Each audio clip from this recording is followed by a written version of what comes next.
আসসালামু আলাইকুম। আল্লাহ তাআলার একটা নাম সম্পর্কে আপনাকে জানাবো, যে নাম পড়লে আপনার কবিরা সগীরা জানা অজানা সব গুনাহ খুব সহজে মুহূর্তের মধ্যেই ক্ষমা হবে, মাফ হবে ইনশাআল্লাহ। দর্শক, গুনাহ ক্ষমা করানো এটা খুব সস্তা একটা জিনিস, কিন্তু এটা আমরা অনেকে বুঝেও বুঝি না, বুঝেও এটাকে না বোঝার ভান ধরি বা কঠিন ধারণা করি। দেখুন ভাই, বোন, দর্শক, আমরা পানি পান করি, পানি ছাড়া আমরা মারা যাব, ঠিক না?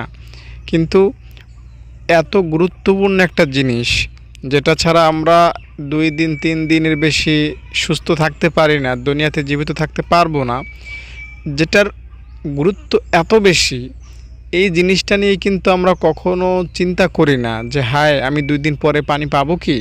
আচ্ছা, 3 দিন পরে কি দুনিয়াতে পানি থাকবে? আচ্ছা, 1 সপ্তাহ পরে কি আমার ঘরে পানি থাকবে? যদি পানি না থাকে আমি তো মারা যাব। হ্যাঁ, এই যে চিন্তা আপনার কখনো কি মাথায় আসে? আসে না। কিন্তু কেন আসে না আমাকে বলেন? কেন আপনি পানি না পেয়ে মারা যাবেন, অক্সিজেন বন্ধ হয়ে মারা যাবেন, দুনিয়াতে বাতাস থাকবে না, আপনি মারা যাবেন? কেন এই চিন্তা আপনার মাথায় আসে না বলেন তো? কারণ আপনি জানেন খুব ভালো করেই যে দুনিয়াতে এত এত পানি আছে যে পানি শেষ হবে না, দুনিয়াতে এত অক্সিজেন আছে যেটা শেষ হবে না। তো পানি বাতাস এগুলো আমরা দেখি, তাই আমাদের একটা বিশ্বাস হয়ে গিয়েছে, ঠিক না? কিন্তু আল্লাহ তাআলার গফফার নামের ক্ষমতা আমরা দেখি নাই, তবে মুমিন হিসাবে আমরা বিশ্বাস করি এই পানির বিশালতার চাইতেও কয়েকশো কোটি গুণ বড় হলো আল্লাহ তাআলার ক্ষমার সাগর। তাই এখানে আমাদের কেন সন্দেহ থাকবে যে আল্লাহ তাআলা আমাকে ক্ষমা করবেন না, আমার গুনাহ অনেক হয়ে গিয়েছে? না, এটা একদম ফালতু একটা ধারণা। আল্লাহ তাআলা এই ধারণা থেকে আমাদেরকে বেরিয়ে আসতে বলেছেন বান্দা, গুনাহ তুমি করবা, ক্ষমা আমি করব। তো আল্লাহ তাআলা আমাদেরকে ক্ষমা করার ওয়াদা দিয়েছেন। এখানে আমার কথায় কেউ কেউ আবার এমন প্রশ্ন করেন যে হুজুর, আপনি এত সহজ করে বলেন, তাহলে তো মানুষ গুনাহের দিকে বেশি জড়িয়ে যাবে, মানুষ গুনাহকে কিছুই মনে করবে না। দেখুন, আমি তো সহজ করে বলার কেউ না। আমি কে ইসলামের? আমি কে? আমি শুধু কোরআন হাদিসের কথাগুলো বাংলায় আপনাদের সাথে শেয়ার করি। কোরআনে যেমন আছে, হাদিসে যেমন আছে, সেই কথাগুলোই আমি সহজ বাংলায় বলি। তো আমি তো আল্লাহ ও তার রাসূল সাল্লাল্লাহু আলাইহি সাল্লামের কথাগুলোই বলছি। আল্লাহ বলেছেন, নবীজি বলেছেন, গুনাহ যতই হোক আমার কাছে আসলেই মাপ পাবা। তো এই কথাই আমি সহজ করে সহজ বাংলায় বলি। আর অনেকেই আমাকে অনেক কিছুই বলেন, তবে আমার মধ্যে আল্লাহ তাআলার 2টা বিশেষ গুণ, একটা হলো কাহার আর একটা হলো রহমান। তিনি বান্দাকে ভালোবাসেন, আবার বান্দাকে আযাবও দেন। তো ওই আযাবের চ্যাপ্টারটা আমি খুব কম আলোচনা করি। আযাবের চ্যাপ্টারটা যদি একটু আলোচনা করি তাহলেও অনেক হয়ে যায়। শুধুমাত্র একটু বলি, আপনি যদি একটা গুনাহ নিয়ে মারা যান, একটা গুনাহ নিয়ে মারা যাওয়ার কারণে মিনিমাম 7,000 বছর জাহান্নামের শাস্তি ভোগ করতে হবে। তো আল্লাহ তাআলার ওই কঠোরতা বা আল্লাহ তাআলার কাহার নামের যে দিকগুলো, ওগুলো আমরা স্বাভাবিকভাবে সবাই জানি, কিন্তু আল্লাহ তাআলার রহমান নামের যেই গুণ, সেটা আমরা জানলেও অনেক সময় আমাদের অন্তরে সেটা উকি দেয় না বা খুব ভালোভাবে জন্মায় না। তাই বারবার আপনাদেরকে আমি এই মেসেজটা দিতে চাই যে আপনি আল্লাহ তাআলার গোলাম, আল্লাহ তাআলা হচ্ছেন আপনার মালিক।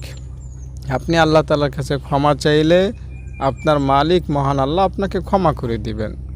দেখুন, পৃথিবীতে আল্লাহ তাআলা যত রোগ দিয়েছেন, প্রত্যেকটা রোগের কি দিয়েছেন? ঔষধ দিয়েছেন। হাকিম লোকমান সব রোগের ঔষধ তিনি জানতেন।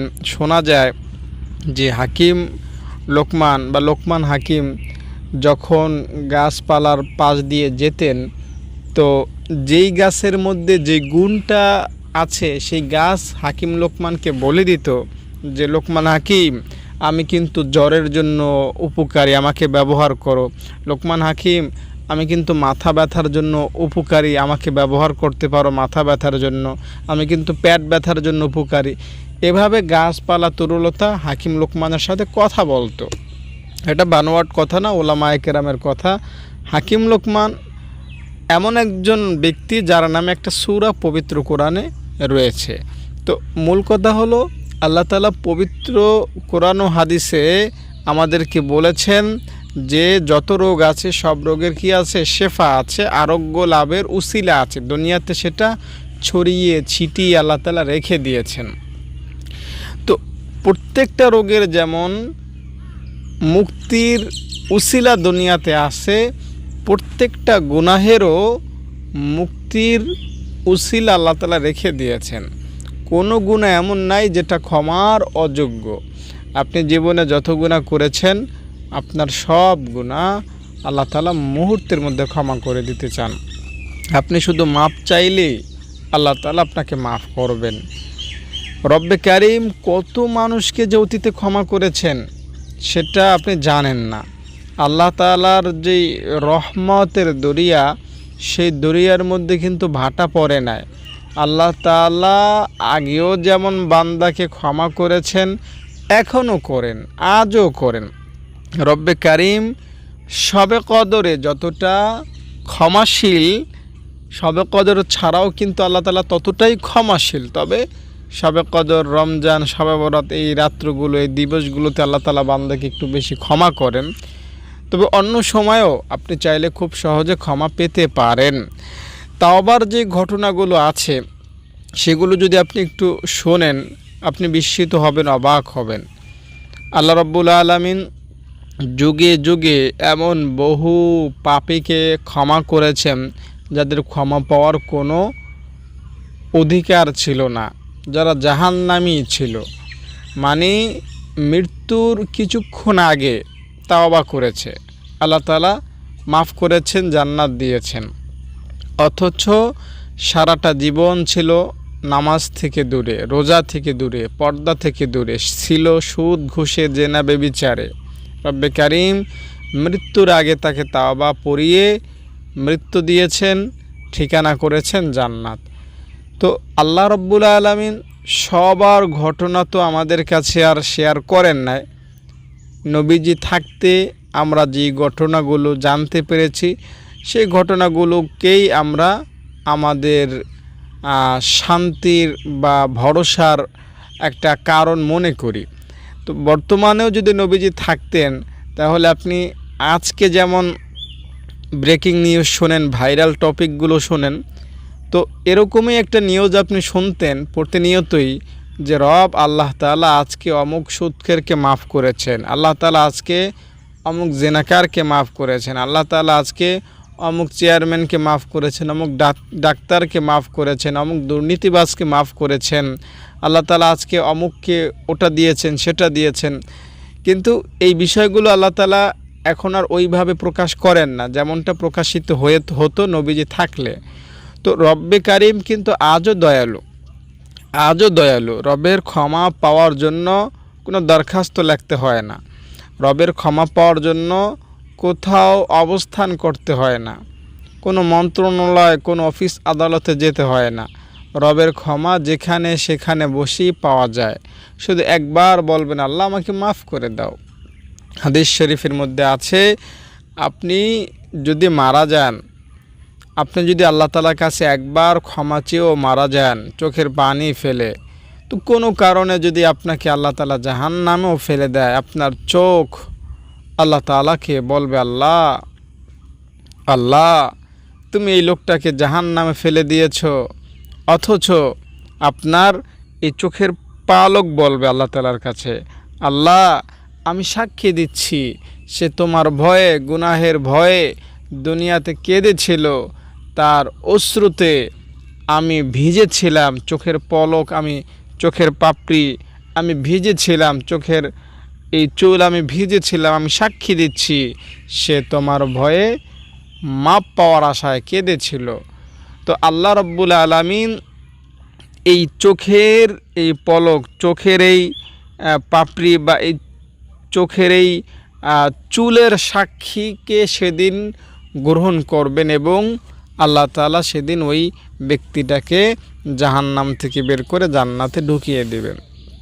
রব্বে কারিম কত দয়ালু, কত মেহেরবান।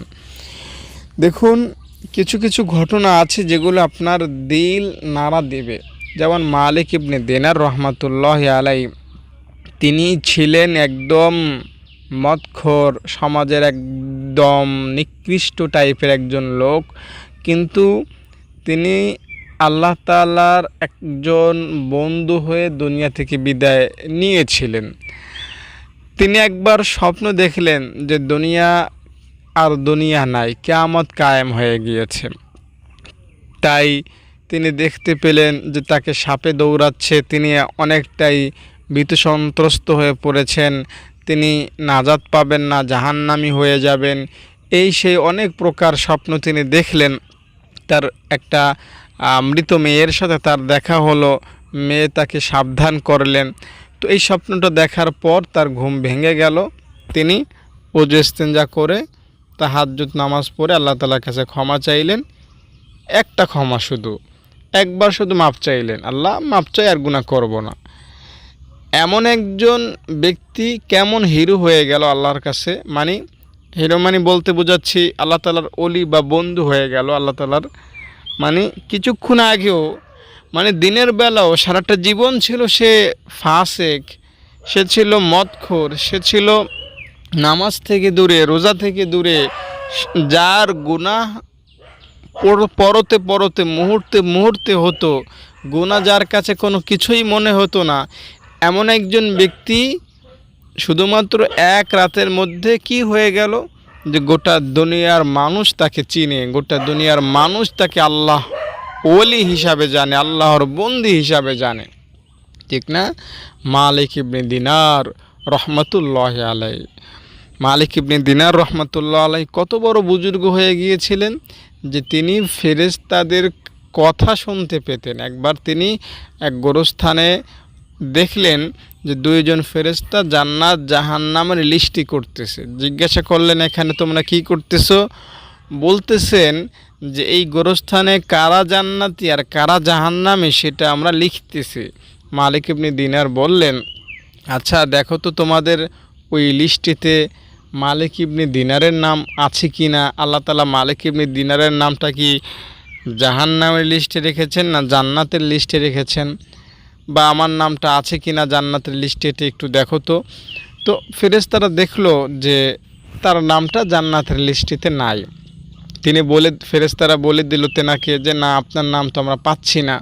মালিক ইবনে দিনার অনেক বেশি কান্নাকাটি শুরু করলেন, ভয় পেয়ে গেলেন। হায়, এত বড় তাওবা করলাম, এত বড় আমি আমল করতে শুরু করলাম, মানুষ আমাকে ওলি হিসাবে জানে, আল্লাহর প্রিয় বন্ধু হিসাবে জানে, আমাকে বড় হুজুর বলে জানে, অথচ আমার নামটা এখনও জান্নাতের খাতায় উঠল না। মানে এরকম একটা চিন্তা ভাবনায় তিনি রইলেন। কিছুক্ষণ পর তিনি স্বপ্নযোগে বা কোনো একটা মাধ্যমে ফেরেশতাদের কথা আবার শুনতে পেলেন যে মালিক ইবনে দিনার, তোমাকে তো বলেছিলাম তোমার নামটা আমাদের খাতায় লেখা হয় নাই, কিন্তু আমরা যখন আসমানে গেলাম তখন আমরা আসমানে যে খাতাগুলো আছে জান্নাতি ব্যক্তিদের, সেই খাতাগুলোই আমরা তাল্লাশি চালিয়ে দেখেছি যে তোমার নাম আল্লাহ তাআলা অনেক আগে জান্নাতীদের নামের মধ্যে, জান্নাতীদের লিস্টের মধ্যে তালিকাভুক্ত করে রেখে দিয়েছেন, তাই তোমার চিন্তার কারণ নাই। তো মালিক ইবনে দিনার শুধুমাত্র একবার তাওবা করেছেন, আল্লাহ মাফ চাই, আল্লাহ মাফ করে দিয়েছেন। তো দেখুন, মালিক ইবনে দিনারকে আল্লাহ তাআলা যতটুকু ভালোবাসেন, খোদার কসম আল্লাহ আপনাকেও ততটুকুই ভালোবাসেন। আপনিও চাইলে মালিক ইবনে দিনারের মতো মর্যাদাশীল ব্যক্তি হতে পারেন। সেই সুযোগ, সেই ক্ষমতা আল্লাহ আপনাকে দিয়ে রেখেছেন। আপনি চাইলে দুনিয়ার কোনো মন্ত্রী বা প্রধানমন্ত্রী হতে পারবেন না, হওয়াটা কঠিন, কিন্তু আপনি চাইলে পরকালের জান্নাতের বাদশাহ হতে পারেন। আপনি চাইলে বড় বড় বুজুর্গদের মতো সম্মানের আসন গ্রহণ করতে পারেন পরকালে। দুনিয়ার বাদশাহী আর পরকালের বাদশাহী অনেক ডিফারেন্ট। দেখুন, এক বাদশা ছিল, সে তার রাজদরবার থেকে বেরোলো, কিছু দূর যাওয়ার পরে দেখলো যে একজন লোক হাড়গোড় নিয়ে খেলা তামাশা করতেছে বা এটা সেটা বলতেছে। জিজ্ঞেস করলেন, তুমি এই মৃত হাড়গুলো নিয়ে এমন তেমন করতেছো কেন? ওই লোকটা বলল যে এই হাড়গুলো ছিল আগেকার বাদশাদের, তারা আজ কোথায়? তারা তো কবরে চলে গিয়েছে, আমাকেও তো যেতে হবে। কবরটা তো এমন যে এখানে আযাব হলেও এই জগৎটা শেষ হবে, কবরটা তো এমন এখানে শান্তি পেলেও এই জগৎটা শেষ হবে। কিন্তু হায় আফসোস, এরপর কি হবে? এরপর তো হাসরের ময়দান। আচ্ছা, হাসরের ময়দানেও যদি আমি আরশের তলে ছায়া পাই তো ভালো, যদি না পাই তাহলেও তো আমার হাসরের জীবনটা শেষ হবে। কিন্তু এরপর আমার কি হবে? এরপর তো আমাকে যেতে হবে পুলসিরাতের কাছে, সেটাও তো 30,000 বছরের সমান। তো ওই জায়গায় যদি আমি ধরা পড়ে যাই তো এই বছরটা শেষ হয়ে যাবে। যদি আমি সেখানে বিজয়ী হই তাও শেষ হবে। কিন্তু এরপর কি হবে? এরপর তো জান্নাত অথবা জাহান্নাম। যদি আমার ঠিকানা জান্নাত না হয় তাহলে আমার কি অবস্থা হবে? কারণ এরপর তো আর কোনো গন্তব্য নাই। জান্নাত না পেলে তো জাহান্নামই গন্তব্য। তো আমি যদি জাহান্নামে যাই সেটার তো কোনো আর শেষ নাই। তো এই রকমের কথা এই লোকটা এই হাড়গুলো নিয়ে বাদশাহকে বলতে লাগলো। বাদশাহ এই কথাগুলো শুনে অন্তরটা কেঁপে উঠল তার। হায়, এই লোকটা তো ঠিকই বলতেছে, আমাকেও তো এই পথের পথিক হতে হবে। আমাদের প্রত্যেকটা লোকেরই এই পথের পথিক হতে হবে। আমাদের গন্তব্য ওই জান্নাত নতুবা জাহান্নাম। জান্নাত নতুবা জাহান্নাম। আমাদেরকে এখনই ঠিক হতে হবে, এখনই ওই গন্তব্যকে লক্ষ্য করে আমাদের কাজকর্ম করতে হবে। দুনিয়াতে একটা বাড়ি করলেন, গাড়ি করলেন, জমি কিনলেন, এগুলো স্থায়ী না, এগুলো স্থায়ী না। কেউ দুনিয়াতে কিছু করে স্থায়ী হতে পারেনি, আপনিও পারবেন না, আমিও পারবো না। কবরে যেতেই হবে, অন্ধকার কবরে যেতেই হবে। আর মনে রাখবেন, আপনি কিন্তু মানুষ, আপনি ছাগল না, গরু না, পাখি না, বাঘ ভাল্লুক বা গাছপালা তরুলতা না, গ্রহ নক্ষত্র না, আপনি মানুষ। আর মনে রাখবেন, আপনার শেষ নাই, আপনার লয় নাই, আপনার ক্ষয় নাই, আপনার শেষ নাই। আপনি ধ্বংস হবেন না, আপনার মৃত্যু হবে না। আপনি স্থায়ী একটা জীব। শুধুমাত্র আপনার দুনিয়াটা ত্যাগ করতে হবে, কিন্তু আপনার শেষ নাই। আল্লাহ বলেছেন, বান্দা আমি তোমাকে শেষ করব না। আমি আল্লাহ অতীতেও ছিলাম, এখনও আছি, ভবিষ্যতেও থাকবো। কিন্তু বান্দা তুমি অতীতে ছিলা না, আমি তোমাকে বানাইছি। কিন্তু বান্দা তুমি এখন আছো, ভবিষ্যতেও থাকবা। আমি কিন্তু তোমাকে মৃত্যু দেব না, আমি কিন্তু তোমাকে শেষ করব না। আল্লাহ পবিত্র কোরআনে বলেছেন। তাই আল্লাহ, আমরা বিশ্বাস করি আল্লাহর কোনো দিন মৃত্যু হবে না, আল্লাহ কোনো দিন ধ্বংস হবেন না। আল্লাহ মৃত্যু থেকে পবিত্র, আল্লাহ সব কিছু থেকে পবিত্র। তো আল্লাহ যেমন শেষ হবেন না, আল্লাহ বান্দাকেও কোনো দিন শেষ করবেন না। তো মানুষ কোনো দিন শেষ হবে না, কোটি কোটি মিলিয়ন ট্রিলিয়ন বছর তার থাকতে হবে। তো ওই জীবনে আমরা যদি জাহান্নামে থাকি, এর চেয়ে বড় দুঃখ আর কি হতে পারে? পরকালে জান্নাত জাহান্নামীরা বা হাসরবাসীরা একে অপরকে বলতে থাকবে, আচ্ছা দুনিয়াতে আমরা কয়দিন ছিলাম? কেউ বলবে আমরা তো দুনিয়াতে ছিলাম মনে হয় অর্ধদিন, কেউ বলবে আমরা একদিন ছিলাম হয়তো, কেউ বলবে না আমি এতদিনকে আমরা ছিলাম এত সময়, আমার তো মনে হয় আমি ঘরের এক দরজা দিয়ে ঢুকেছি, অপর দরজা দিয়ে বের হয়ে গিয়েছি, এই সামান্য সময় আমি দুনিয়াতে অবস্থান করেছিলাম। বাস্তবিকতাই তাই। আপনি ঘরের এক দরজা দিয়ে ঢুকলেন, অন্য দরজা দিয়ে বের হলেন, কয় দিন সময় লাগে, কয় ঘন্টা লাগে, কয় মিনিট লাগে, 30 সেকেন্ডও লাগে না। তো পরকালের হিসাবে দুনিয়াটা এমনই, এই দুনিয়ার জন্য আমরা এত কিছু করতেছি, এতদিন করেছি, আল্লাহ সহ্য করে নিয়েছেন, আর কইরেন না। এখন সোচ্চার হন, আল্লাহর কথা এখন স্মরণ করুন, আপনি এখন ক্ষমা চান, আপনার অতীত জীবনটা আল্লাহ মাফ করে দিবেন। অনেকেই আছেন যারা পরিস্থিতির শিকার, বলবেন হুজুর আমি এমন একটা পরিবেশে থাকি, আপনি তো মাদ্রাসা মসজিদ নিয়ে থাকেন, ভালো পরিবেশে আছেন, কিন্তু আমার পরিবেশটা তো আপনি বুঝবেন না, আমি তো অনেক কঠিন অবস্থায় থাকি, আমি আমল করতে পারি না, আমি দাড়ি রাখতে পারি না, পর্দা করতে পারি না, আমি এমন একটা জায়গায় ফেসে গিয়েছি, আমি চাইলেও হারাম খেতে পারি না, অবৈধ পথে আমাকে কামাইতেই হয়, আমি ওই রকম পরিস্থিতির শিকার।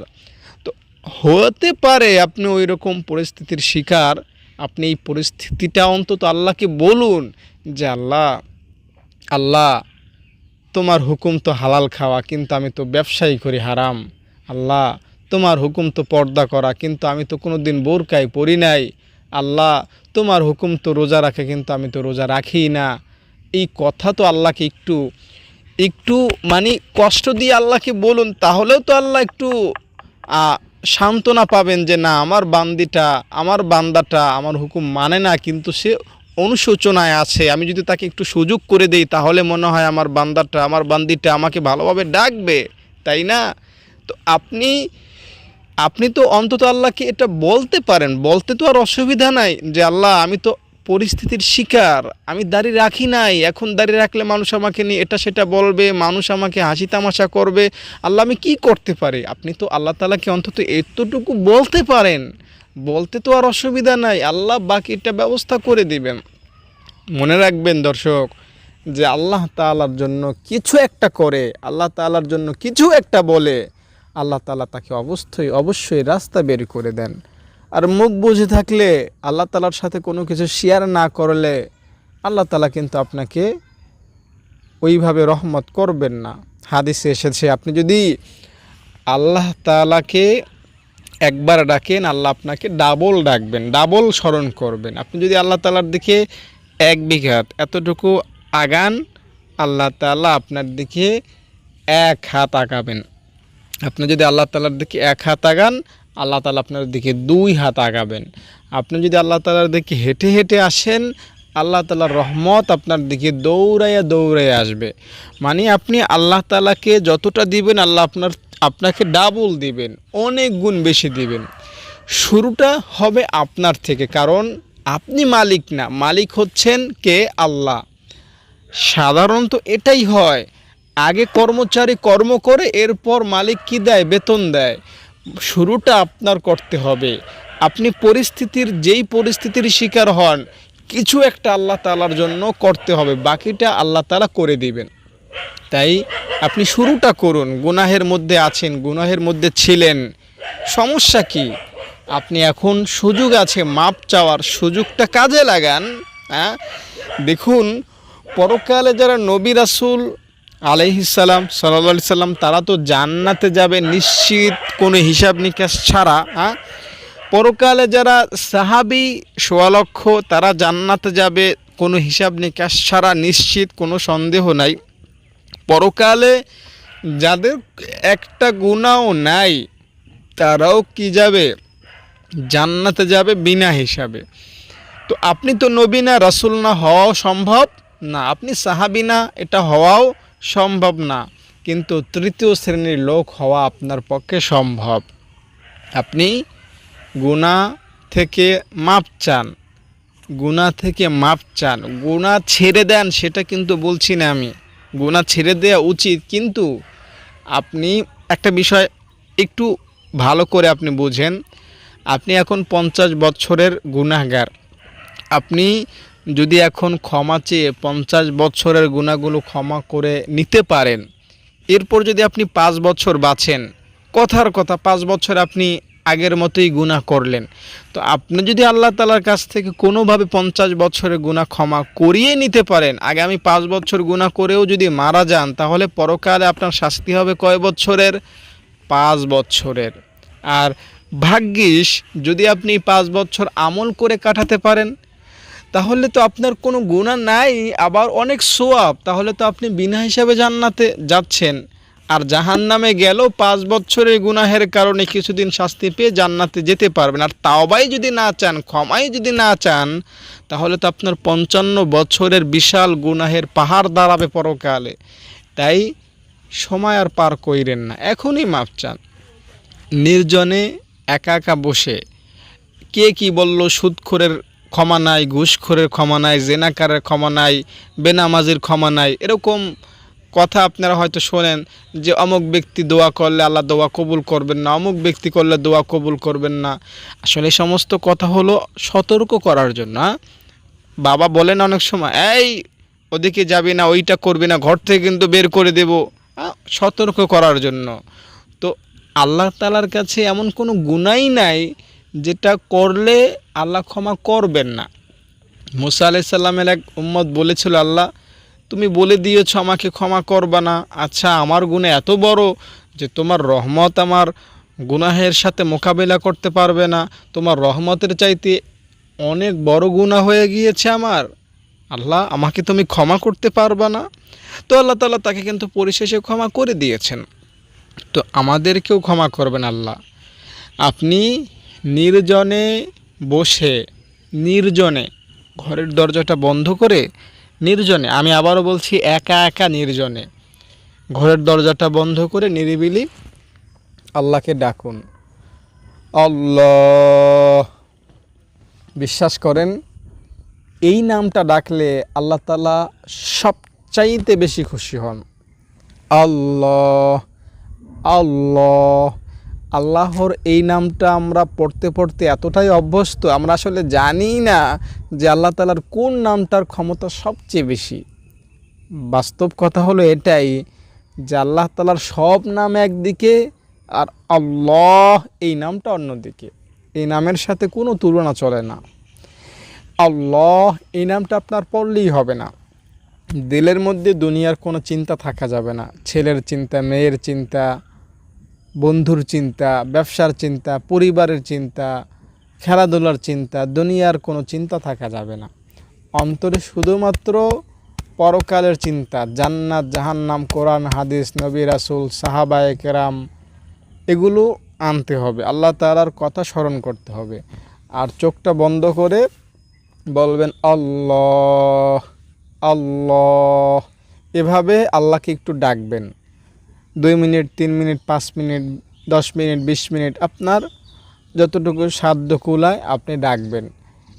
এরপরে আল্লাহকে বলবেন যে আল্লাহ তুমি আমাকে মাফ করে দাও, আল্লাহ তুমি আমাকে মাফ করে দাও, আমি আর গুনাহ করব না, আল্লাহ তুমি আমাকে মাফ করে দাও।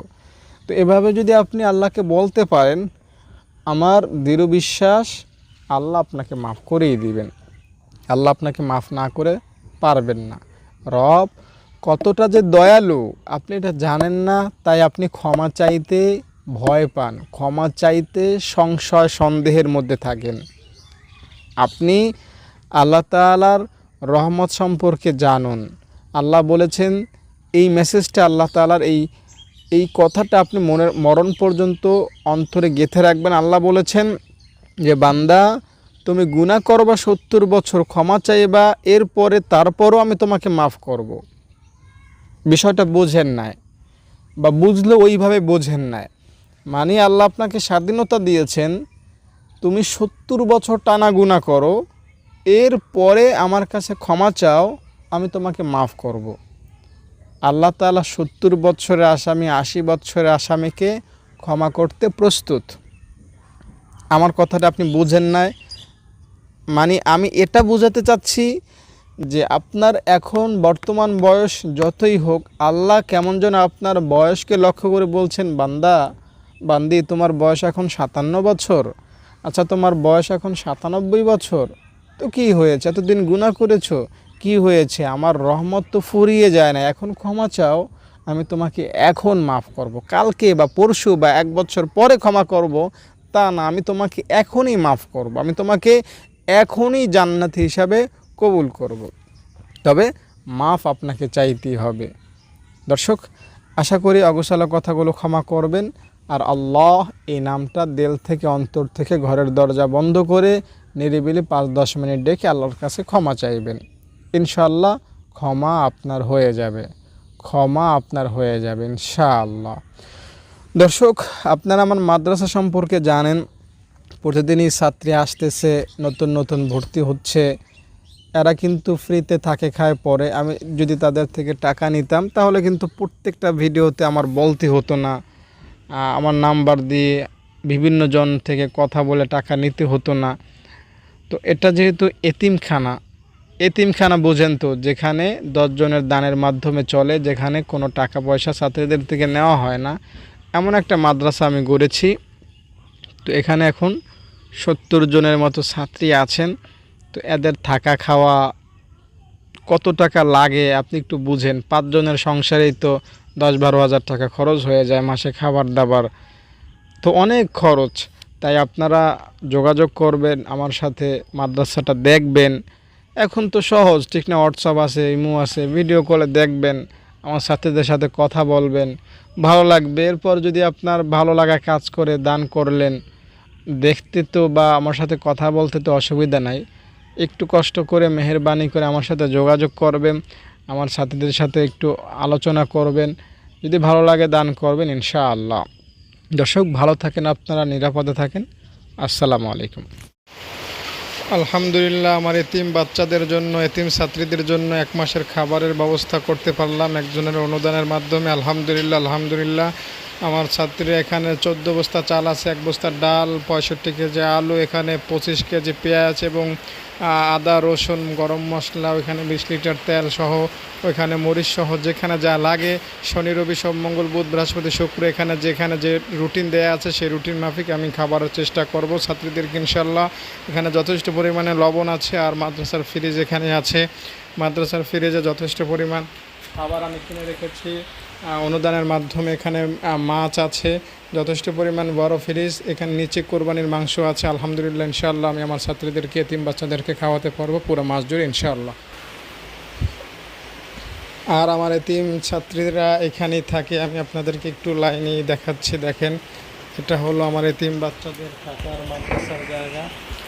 দেখতে হচ্ছে ছাত্রীরা ঘুমাচ্ছে, জোহরের আগে পর্যন্ত পড়েছিল, এখন আরামে ঘুমাচ্ছে তারা। আসরের আগে নামাজের জন্য উঠাই দেবো, এরপরে বিকালে খেলাধুলা করবে, এরপরে সারা রাত্র অর্থাৎ 10টা পর্যন্ত পড়াশোনা করবে, এরপরে আবার ঘুমাবে, এরপরে 3:30 বাজে তাদেরকে জাগিয়ে দেবে। এভাবেই তারা দৈনন্দিন এখানে খাচ্ছে, যাচ্ছে এবং পড়াশোনা করছে, কোরআন শিখছে আলহামদুলিল্লাহ।